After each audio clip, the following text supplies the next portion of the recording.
I'm in. Hey Mike, how are you There we doing? go. I'm good. How are you? Good, thank you.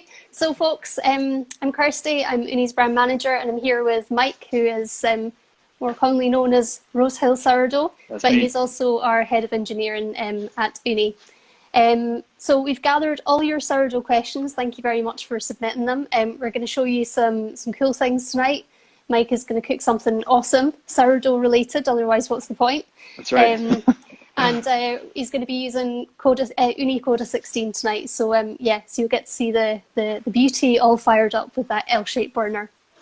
Um, Really, we're in lockdown just now, and the sourdough train is just not slowing down. It It's just seems amazing. to be gathering pace. I had a wee look on Google Trends earlier on, and it started to kind of take that upward climb around about the 8th of March, and it peaked around April 11th, and it's just staying there. It's Yeah, just it's so not going away cool. at all.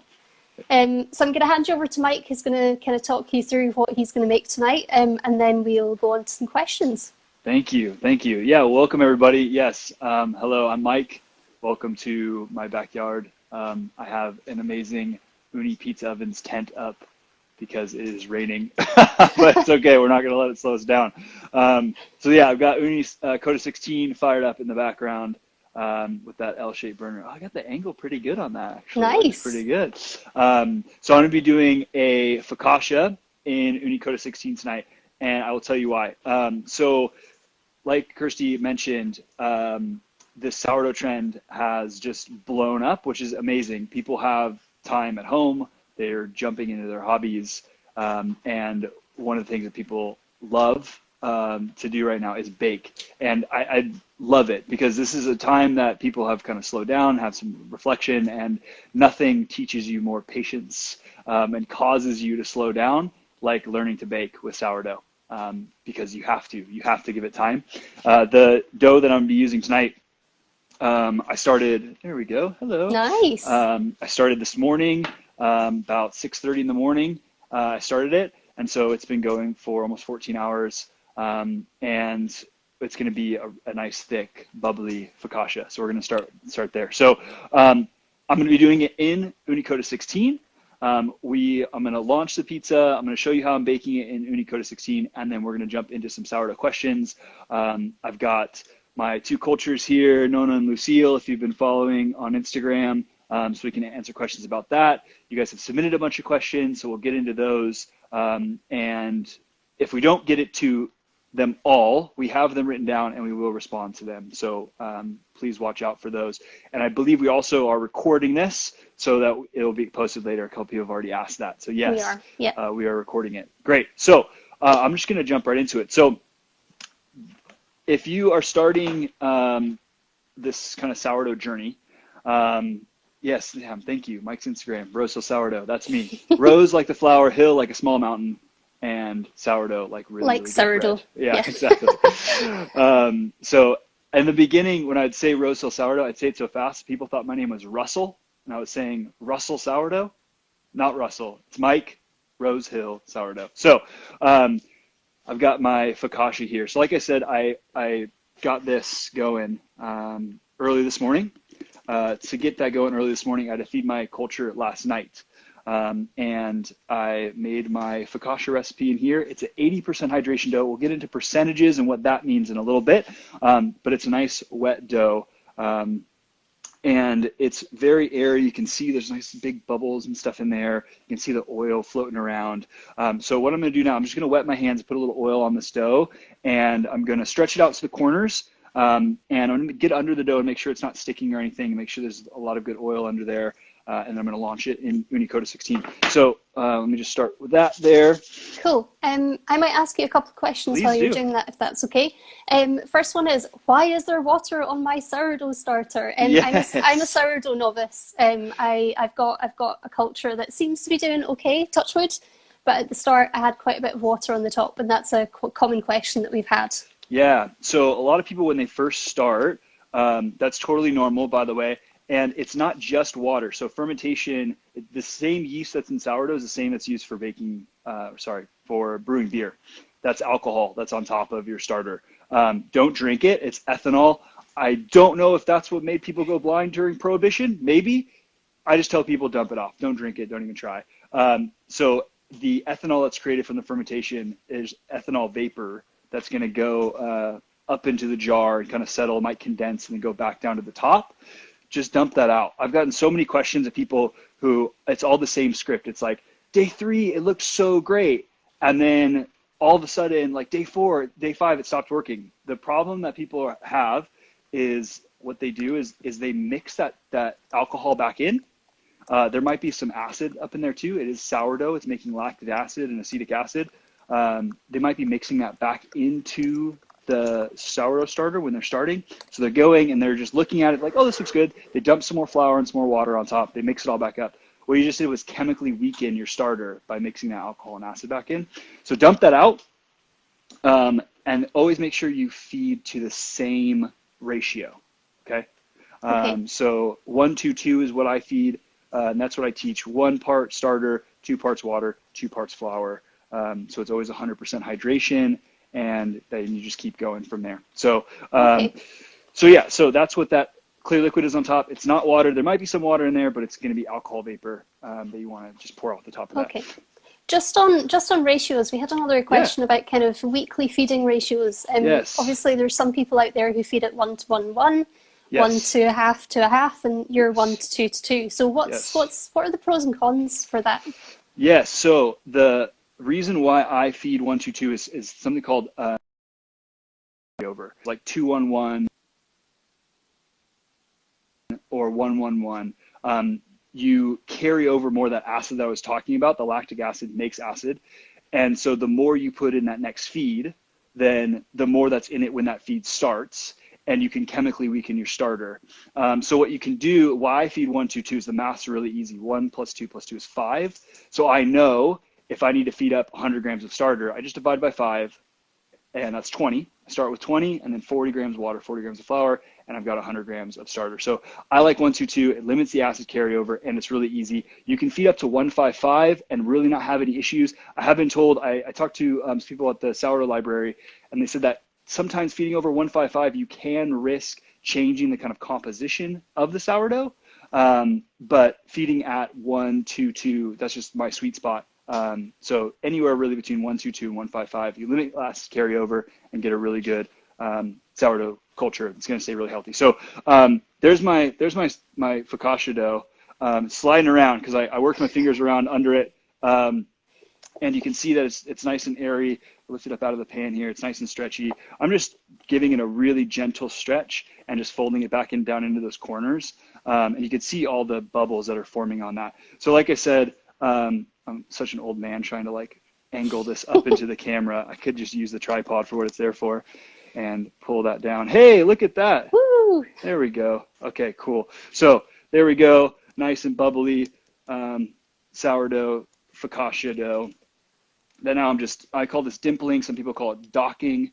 And the reason why you do that is because if I just left this dough, I say really good pizza starts with really good bread. This is really good bread. If I just left this bread and baked it, it would bake like a loaf of bread and have this big dome on the top. So the reason I'm docking it or dimpling it is to make little tiny loaves of bread that all raise up kind of the same height together. And so they're not making this big loaf of bread, because I don't want that. I want one sheet of uniform thickness. So I'm docking it to get to that. So I've got it.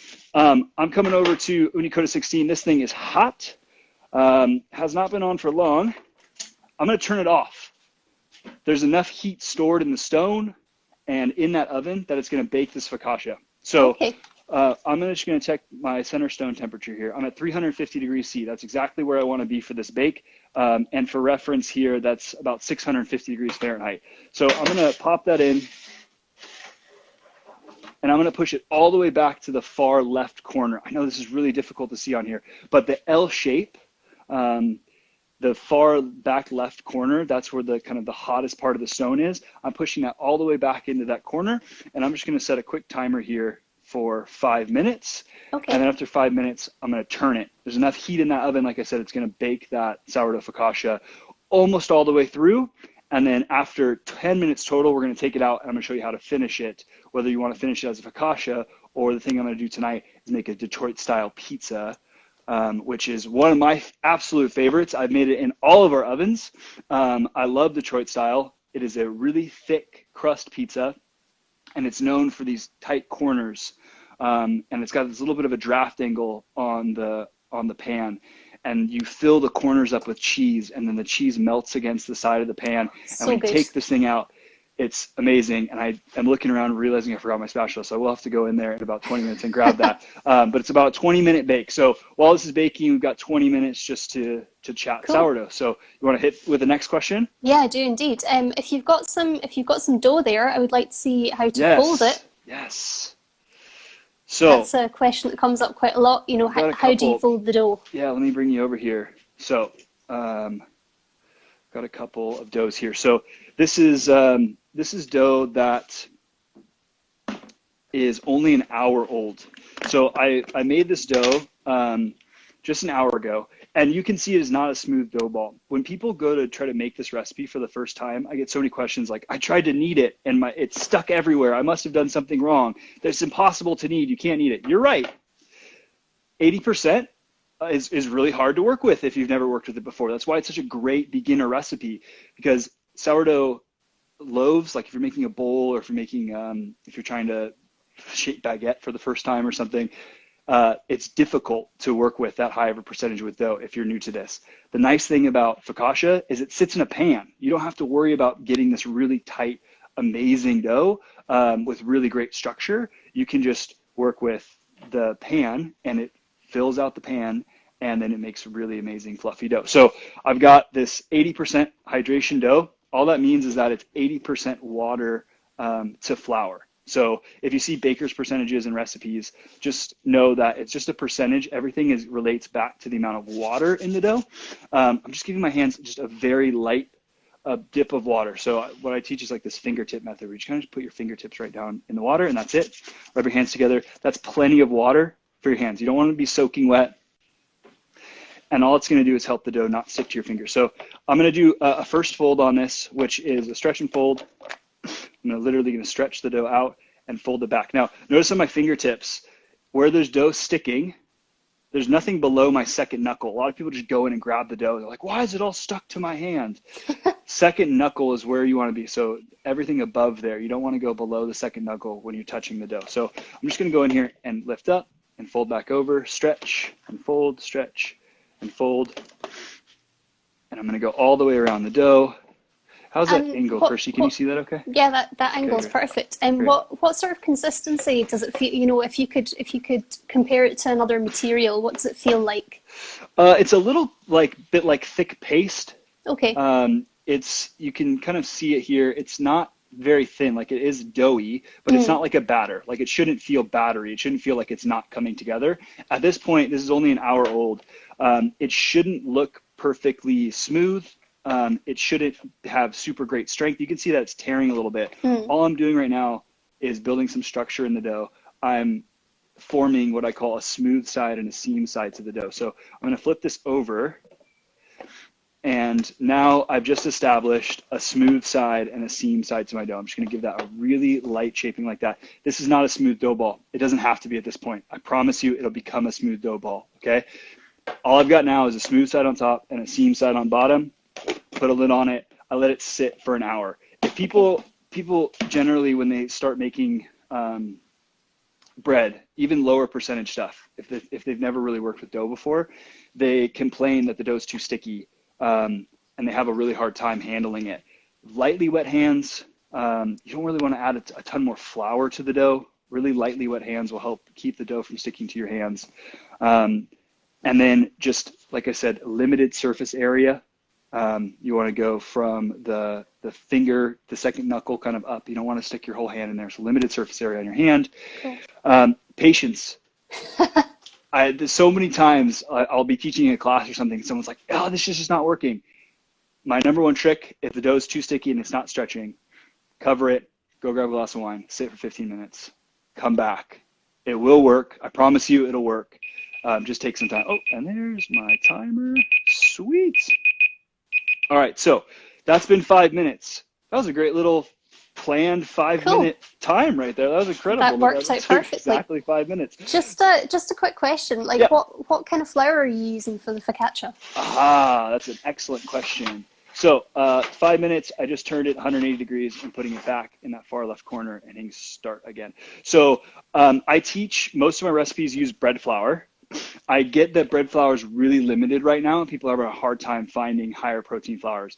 The flour I'm using actually right now is Caputo 00, which is a high protein, fine grind, fine milled pizza dough flour.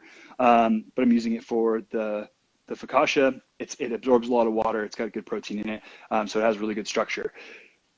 All-purpose flour. When I first learned to make pizza, I was in Florence with my wife and my parents in a pizza making class, and I remember the guy saying, I asked him what kind of flour we were using, and he said bread flour, and I said, can I make this with all-purpose? And in his like broken Italian English, it was so perfect. He's like, all-purpose is okay for everything, but it's good for nothing.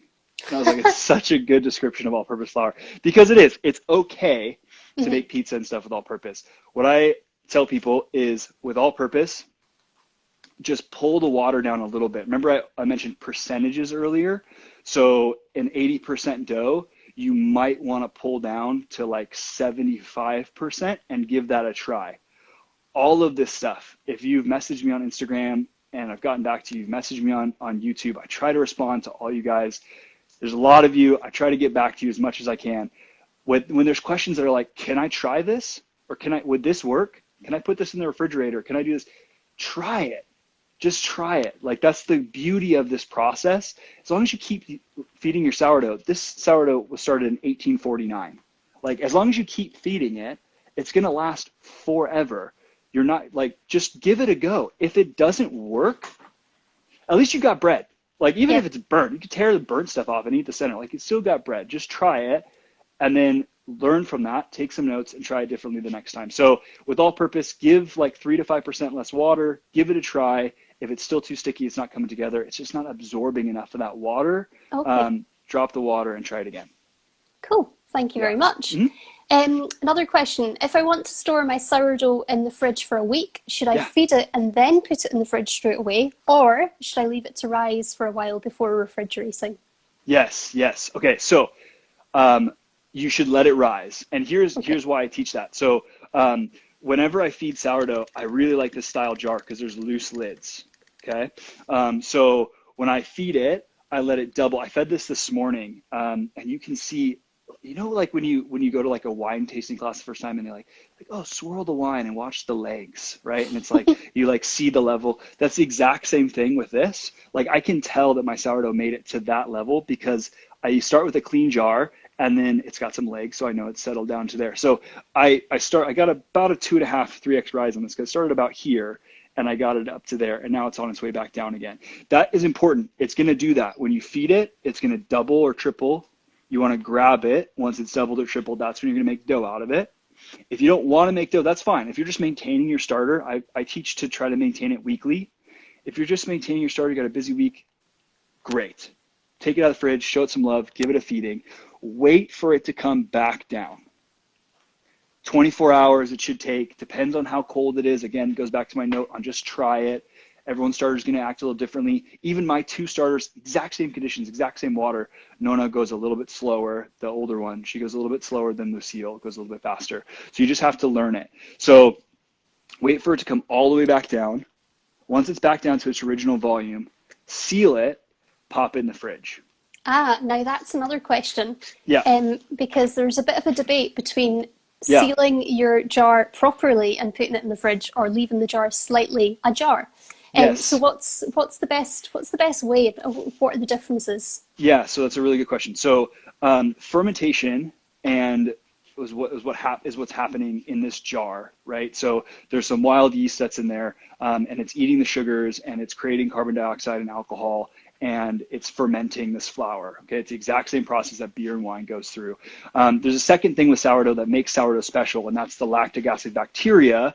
That's the really cool stuff. That's the magic of this, is the lactic acid bacteria then starts to work on that gluten structure that got made. That's why with sourdough, why it raises and why it drops back down. It raises because it's building structure and it's burping and making all this carbon dioxide, filling all these little balloons up. It raises, and then it starts to lose structure and starts to fall back down. And that structure is because the bacteria and the yeast start eating itself basically, and then it drops back down. So that lactic acid bacteria, that's the magic that's happening. Both of those processes can happen aerobically or anaerobically, so with oxygen and without oxygen. So really, you don't need air in the jar. And there's my 5-minute timer. Yes. You don't need air in the jar. So you can tighten it and leave it, and it will be fine because it can metabolize anaerobically. Okay. But I like to teach leaving it open, and there's a couple reasons. One, I really don't like building pressure in a glass jar. I used to home brew, and I made a bad batch of beer one time, and all my bottles busted because I overprimed, and it was a crazy mess. And so now I don't like the idea of sealing up a jar when I know I'm creating carbon dioxide and alcohol in that thing, and it's just going to pressurize. I've seen people's jars break because they don't leave enough headroom in it, and it pressurizes. So I just don't like that. The second reason I don't like it is because there's alcohol vapor that's coming off of it. If I leave it to breathe, I give that alcohol vapor a chance to get out. If I seal it, the alcohol vapor can condense and then settle back down, and that's higher chance of you just mixing that back in. Okay. So that's, again, why I teach loose when you're feeding and then tighten to go in the fridge. The tightening to go in the fridge is because that yeast, the whole point of going in the fridge, the yeast is going to start to slow down. The lactic acid bacteria is going to get activated, and that's going to go to work. That doesn't need as much oxygen. That being tight it's not going to pressurize because it's not going to be creating the CO2. It's going to be creating lactic acid. So it's a different kind of experience that's happening. So just tighten it up, pop it in the fridge, but wait until it's come back down before you tighten it. And then, yeah, fridge, a week, 2 weeks. I've used stuff that's been a month old and it's been fine. Okay. The last time I fed this, I felt so bad for Nona. She probably sat in there for 6 months, but she's old and she's strong. She can handle it. She's all right. And she's all right. So it's been 10 minutes now. So I'm just going to grab my pizza out here. Probably put a glove on. This thing's going to be hot. Now, yeah, go for it. I was just going to say that we had a question about how to make pretty patterns on top of loaves of sourdough. Pretty patterns. Ooh, yeah, I can get into that. I know exactly what they're referencing there. So let me show you this before I go any further. So if I wanted to finish this now as a focaccia, I would basically just need to get some color on the top. It's almost done baking. That was all with just the residual heat in the stone and in the oven. That flame wasn't on that whole time. So now to get the color, I would turn the flame back on and heat it back up and then get some color on the top and finish baking it. But what I'm going to do instead is I'm going to top this thing and we're going to make it a Detroit style pizza. So let me bring in here and let's give this thing a top. And I'll talk about pretty designs on sourdough. So people love scoring bread. That's what that's called. To do that, you need a really, really sharp razor blade. There's a few different options. I like one that is a little round one. They're made in the United States. This guy, Wire Monkey Shop. His name's Tyler. He's a really nice guy. And he used to make them by hand. I think he probably still does make them by hand. But they're little round guys, and they have a little razor blade in them. It gets you nice and close to the surface. You don't need that. When I started, I'm just going to hit this with a little butter, by the way, just because the pan's hot and it just melts the butter into the crust. If I was doing this from Detroit from the very beginning, I might do a little bit more butter in the actual dough, like more of a traditional like butter crust than olive oil. So I just like to top it. If I was doing a focaccia, I wouldn't do this extra step here, but this is just because I'm doing Detroit style dough. And I can't get brick cheese here, which has a really high butterfat content, because I don't border a Great Lake. And that's really the only states you can get brick cheese in. So because I can't get that here, I do a little bit of butter and then I use a mild cheddar. If you can get Monterey Jack, like I live in Southern California, that's easy. Grab some Monterey Jack, throw it on there. If you can't, then mild cheddar. I like to do cubed mild cheddar. Make sure you get it down in the corners. That's the most important part. Yeah. You can also use a mix of grated mozzarella and grated cheddar as well, can't you? Yes. So I like to do the cube. I don't know why I like the cube. It just kind of has this like very Detroit like style esqueness to it with brick cheese and like using this like cubed up brick cheese. And then I do hit it with some shredded mozzarella here. So this is not fresh mozzarella. This isn't fior di latte or anything like that. It's just standard out of the bag, shredded mozzarella. If you can find it, I like to use whole milk mozzarella, not part skim. That's harder to find here. I don't know why. In the States, it's difficult to find too, but if you really look for it, Trigento has some. You can find some whole milk mozzarella that's really good. It's just got a higher fat content. A lot of cheaper mozzarellas, like you buy in the bag, that are like, you know exactly the ones I'm talking about, like the inexpensive. They have just very low fat content, so much water in them, and they just brown right away. They don't give you like any time to really do anything with it.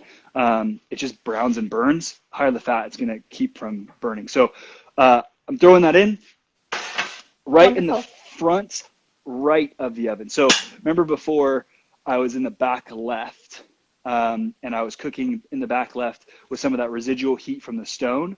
Now I'm moving it to the front right, and I'm turning all the way down to low, and I'm going to set a timer here for 5 minutes. Perfect. And I'm just going to come back and check on it. So every once in a while, all I'm doing right now is just melting those toppings and getting some color on the crust, and I'll pull that out when it's done, and I will get to eat Detroit-style pizza, and I'm so sorry that none of you will be able to eat Detroit-style pizza. Fraser just commented and said that's the thing he misses most about being in the office. Oh, not my hugs. Come on, Fraser. Oh well. So you've got a Detroit-style pan in Ooni Koda 16. Yes. Could you fit a Dutch oven in an Ooni oven? Yeah. So I love. For whatever reason, my oven just doesn't get hot here, like my indoor kitchen oven. I love baking bread in Ooni Pro because my Dutch oven fits in there so well. Recently, I've been doing this trick where I've been taking my 2-quart cast iron Dutch oven, and I'll put it in Koda 16 just to preheat it because I know it'll get really, really hot. And then I'll take it out and drop my bread in there, cap it, and throw it in the my oven inside. That is claiming to be 430°C, but there's no way that it's actually that hot. So I like to get it screaming hot when I bake the bread because that just gives it this really great, it's called oven spring. And it's the exact same thing that makes pizza so amazing in all of our Ooni products because you have the intense heat. And what's happening, we call it like the Ooni effect, is what happens is that intense heat hits those gases. We talked about the CO2 and there's some water vapor that are trapped. We're making little bubbles, remember? So we're making little bubbles in the dough. All those little bubbles are filled with CO2 and water vapor. And when we hit that with super intense heat really quickly, it expands, it superheats, it's the actual scientific name, it superheats the steam and it expands really, really quickly. And that's why we get these amazing, incredible, huge bubbles and this really cool crust in Neapolitan style pizzas because of that amazing heat. And you need to do that really quickly because think about it, if you don't do it really quickly, then the outer edge of that crust starts to bake and get crusty and hard, and those gases try to expand against it, and they can't. And so you'll get like tears and rips in your dough. Now in bread, you want that. You want that expansion, those tears and rips. And so bringing this back to scoring, the reason why you score is to allow for that expansion. Now, you can allow for that expansion in really specific ways. I'm just turning that around. I'm just going to be popping back there to turn around every so often to get it nice and evenly crusted and brown. But you can do it really, really beautiful ways. I'm not going to try to be in the same ballpark as some of these artists that are on Instagram and that just have incredible skill when it comes to a razor blade on dough. I have a few kind of signature ones that I like to do. One of the first ones I did was like wood grain.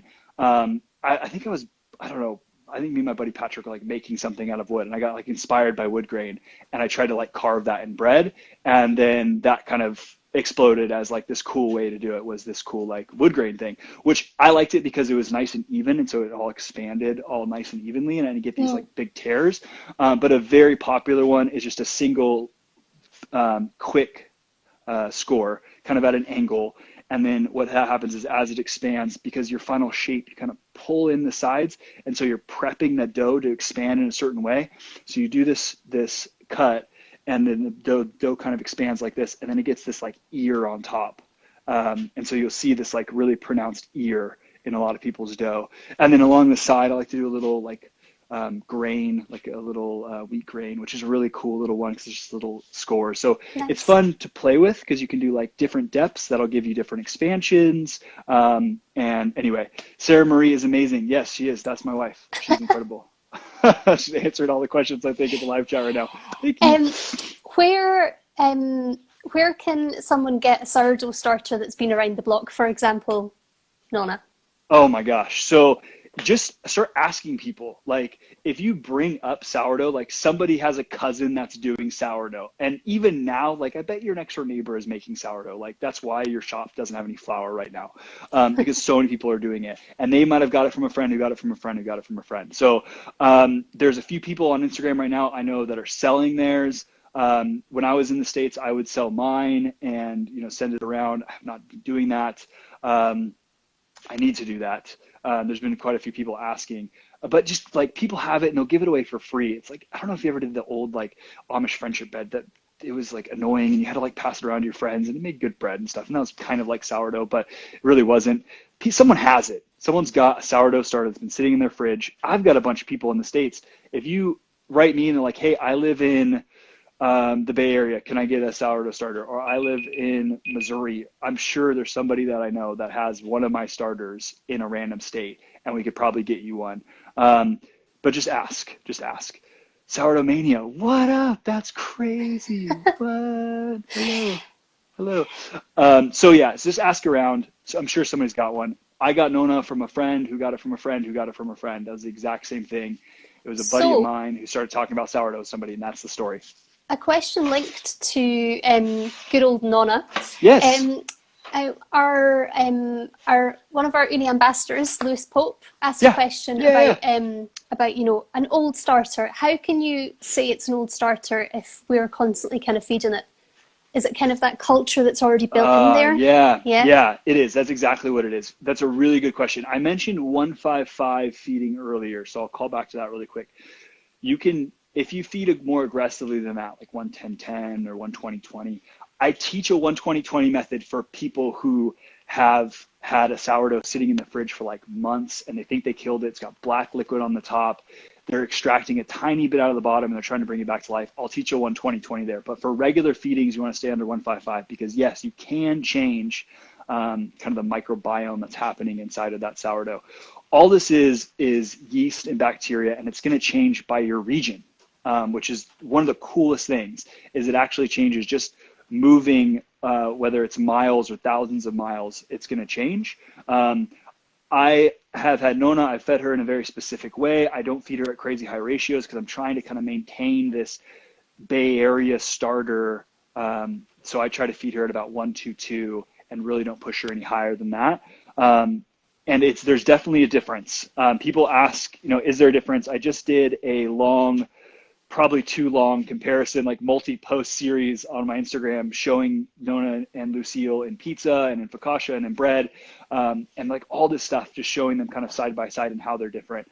And I would say that they are absolutely different. Structurally, they're different. The flavor is subtly different, but it is different. And these are using the exact same flours and everything when I do the bake. So I would say you can call it that old. I totally get what the question is because there's an argument to be made. It was like, well, if I feed mine every day versus you feeding yours every week, isn't mine like 7 times older than yours? Do you record it by the number of feedings or do you record it by how old it is?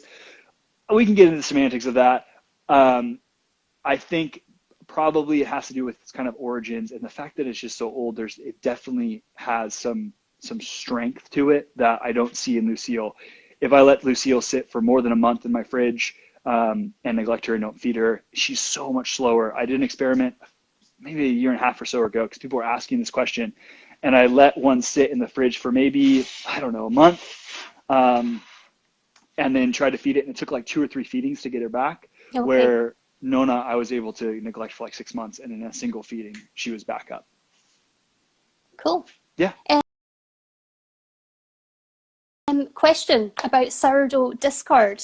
Yeah. What can you do with discard? I made crackers at the weekend. Yes. I saw those. Yeah. Really good.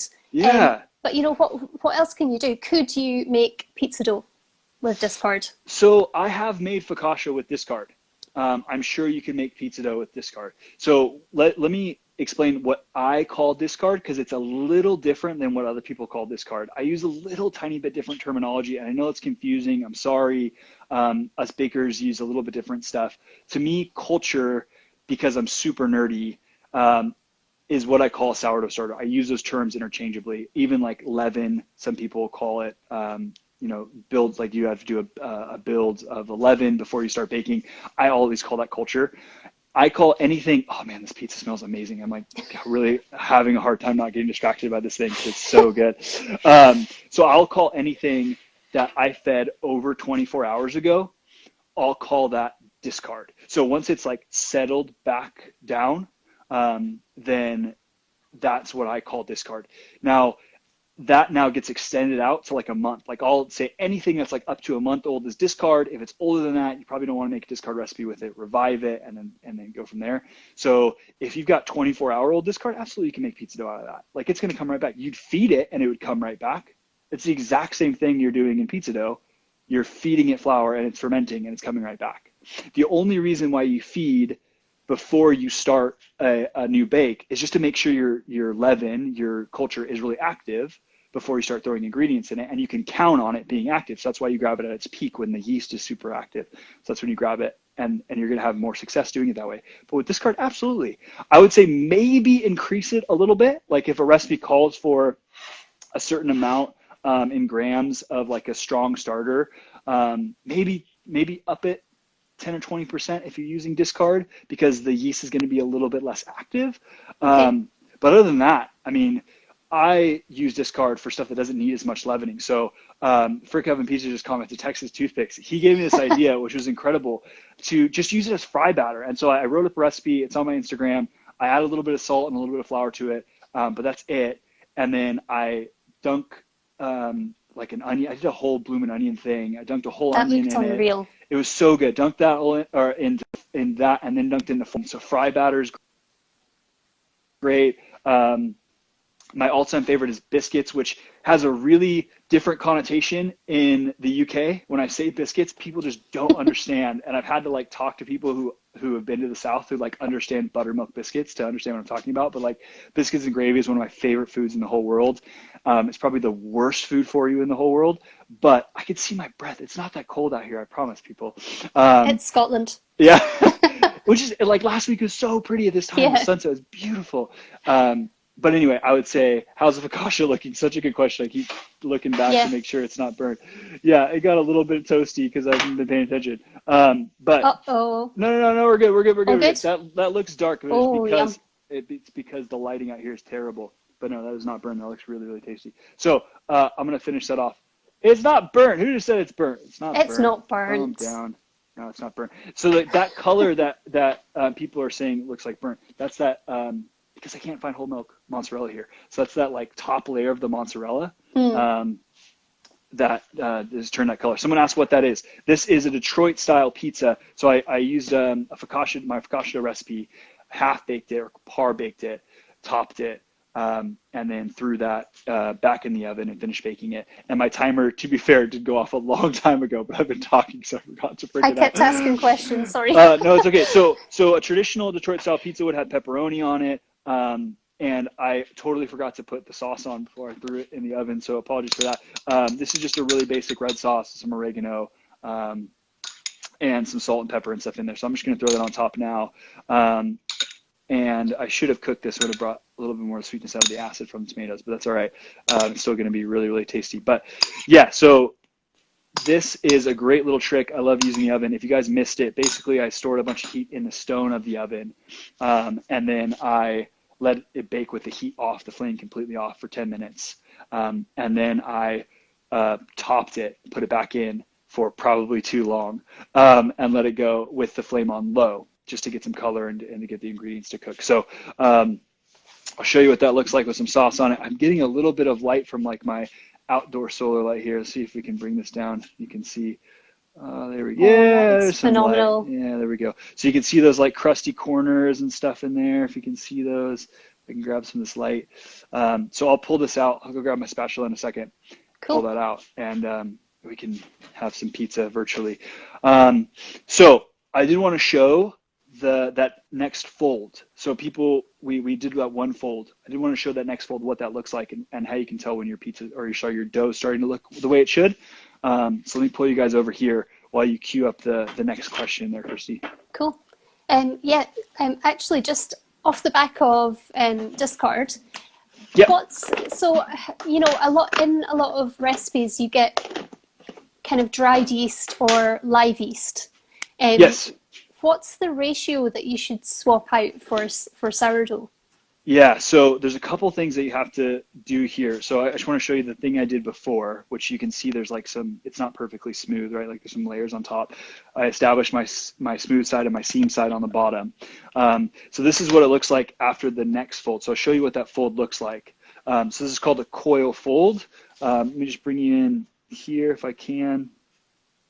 How's that look? Yep, you see that okay? Perfect. That looks good. Cool. So I'm just going to do that fingertip method again here really quickly. I'm just putting my fingertips in water, rubbing them together, and that's it. That's all the water that I need. If you overwater your hands, some people, they'll show pictures of bread and they'll have these huge pockets of crumb. That can actually be because you've used too much water when you folded your dough, and it created this little water-to-water boundary, and the dough didn't come back and stick together. There's other things that'll cause that too, some under fermentation and stuff. But anyway, so this is called a coil fold. So you're just lifting the dough out and back towards itself and letting it fold onto itself, and then putting it back down, turning it 180 degrees, and then doing that again, pulling it out of the bowl back towards itself so it falls in on itself. You can see the seam down there falling in on itself, and then back in. 90 degrees, do the same thing, 180 degrees, you do the same thing. And then basically what you end up with is, and you do that a few times, and you start getting a really smooth dough ball. This is 80% dough, and I can lift this up out of the bowl and handle it. This is that same dough that was that sticky dough mess a little bit ago, and I'm literally pulling that out of the dough, and I'm slapping it. Look at that. Like I can hold it, it can fall, it can stretch, and that's just because I've given it time. It's very light. I'm gonna make some focaccia out of that. Actually, it's gonna be really, really good. Nice. But that was that same dough. This is literally the same dough. It just has a head start. Like as this builds, like you can see it's tearing, right? You can see it's starting to build some structure. You just need to give it time, and you need to coach it and give it a little bit of fold. So I could probably rush this fold actually. So that same dough that I just showed you that was tearing, I'm just gonna do that exact same method on it. Speaker Pizza is asking, what's the advantage of folding versus kneading?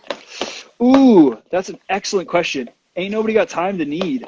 So like literally that was that exact same dough that wasn't smooth a second ago is now smooth from some really light structure build. So 80% dough, unless you have insane baker's hands, you're not going to be kneading 80% dough. It's just not going to happen. So the advantage is you can build structure in really high percentage doughs.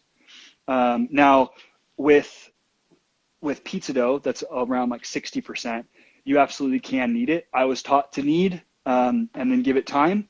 But I find that I actually get better structure out of my dough by just letting nature do its thing and giving it more time. And that's kind of going back to sourdough and just letting nature kind of handle the business of the fermentation. And then the folds are just kind of guiding. It's just gently building that structure instead of mechanically stretching the dough over and over and over again to build structure with the kneading, letting kind of nature handle that part of it. This goes back to the question though with different yeasts. Yep. So there are some calculators online. The thing you have to remember is that sourdough has water in it. It's half water, so 100% hydration.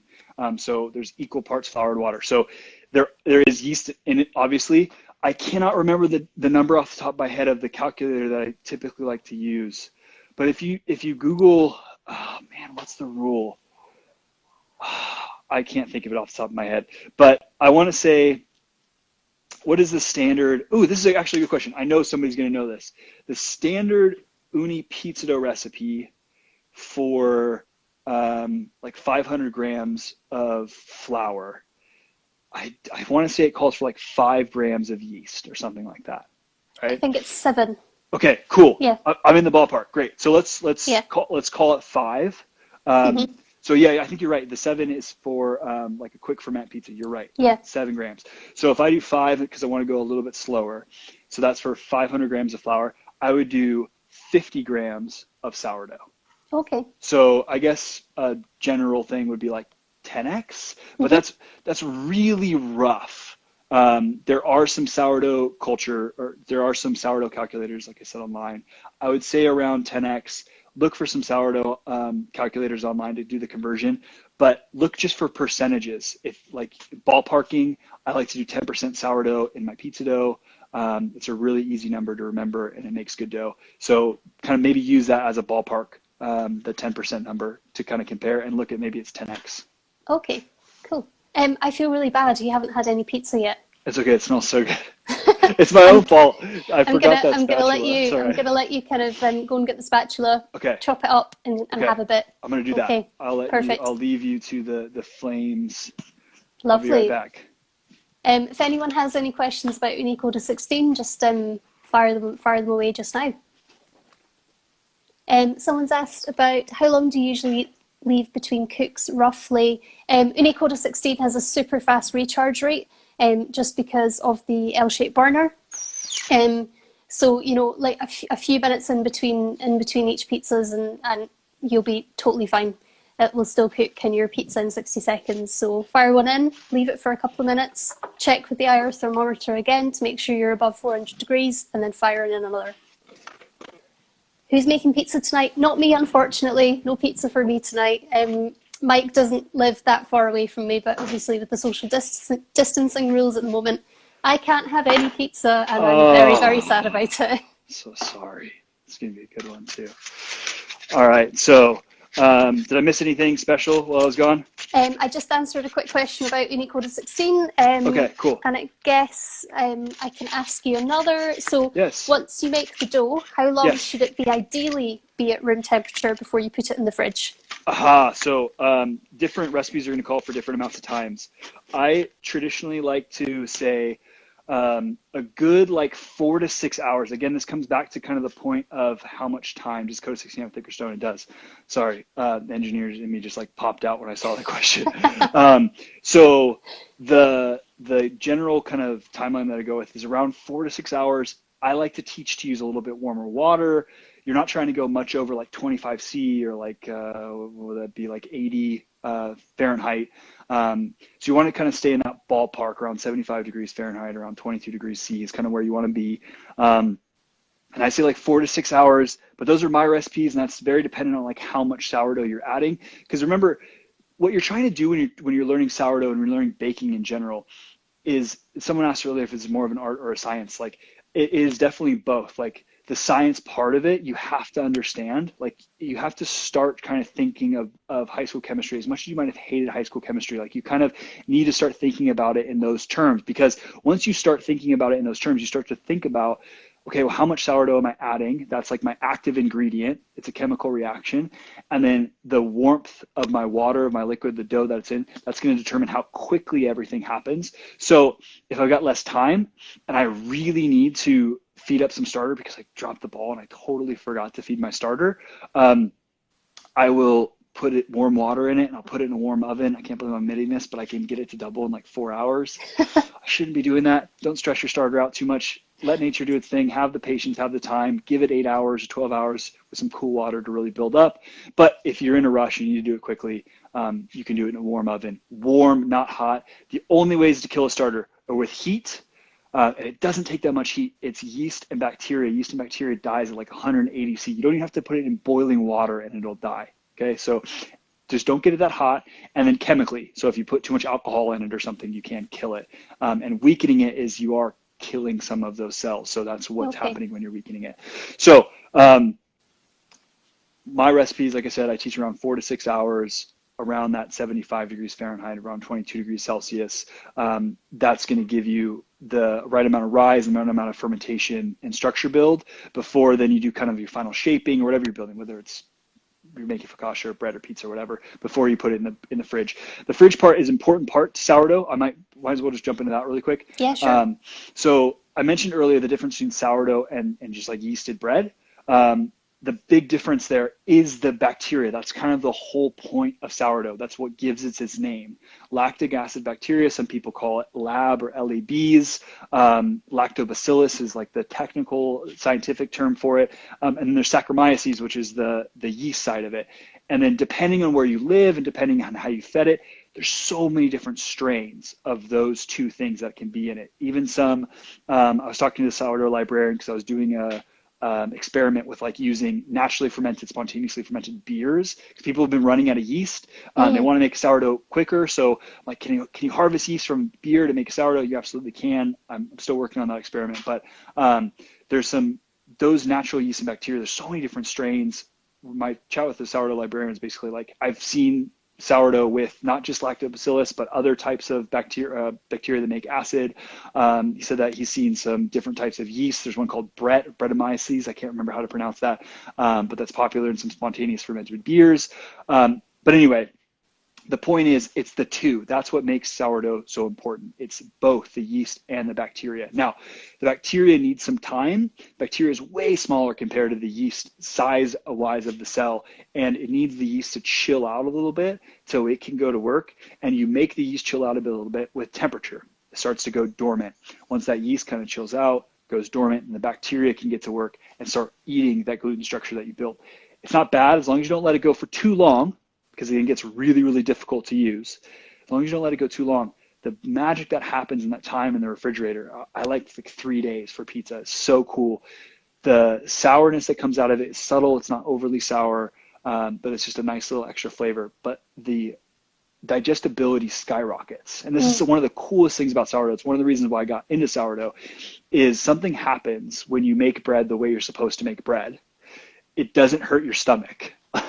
Yeah. And when you eat bread the way it's not supposed to be eaten, you have issues. And I worked with people. A woman in tears has come up to me before and given me a hug saying her doctor told her she could never eat bread or pizza again. And she had my pizza and she went and sat in a corner. I'm not kidding. This is a real story.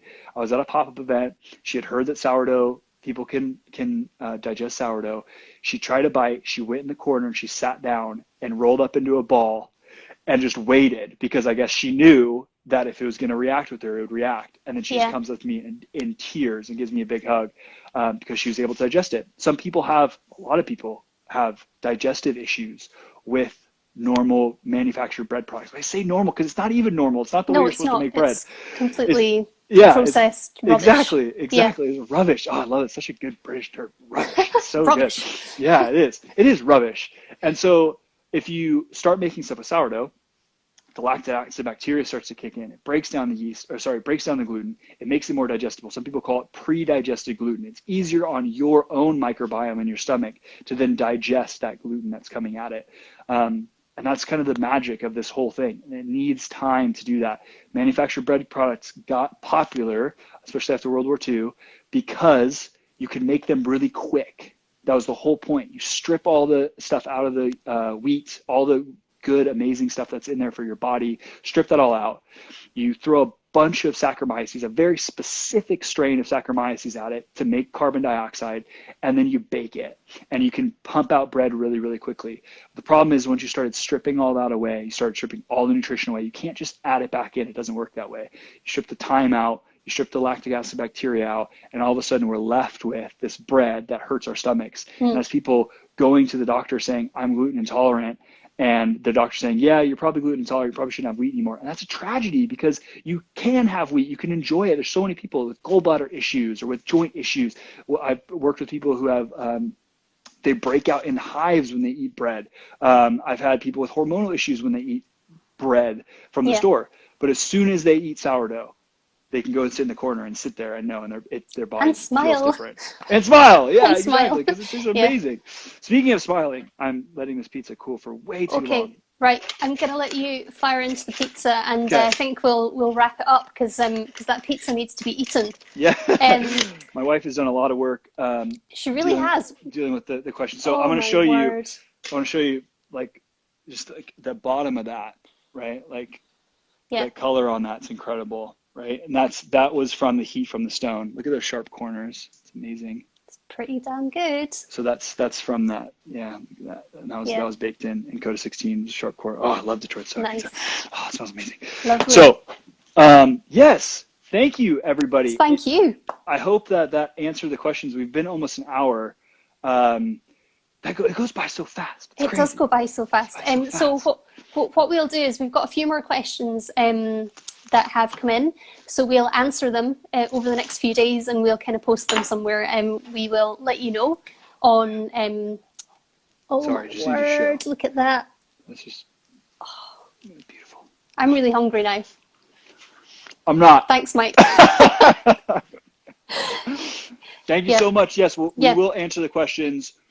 Thank you so much for everyone tuning in. At one point, it was just a whole mess of you. Thank you for someone. So my mom says she's proud of me. It's amazing. Oh. Thanks, Mom. Thank you for everyone tuning in. We will get to the questions. I promise. Thank you so much. Please keep asking your questions. I know I'm taking a little bit longer. There's been just a crazy influx of you asking questions. I promise I want to help you. It may take me a little bit longer to get back to you. So please be patient on me looking at pictures of your bread and you saying, what did I do wrong? I will get back to you, I promise. Rosehill Sourdough is the Instagram, rosehillsourdough.com.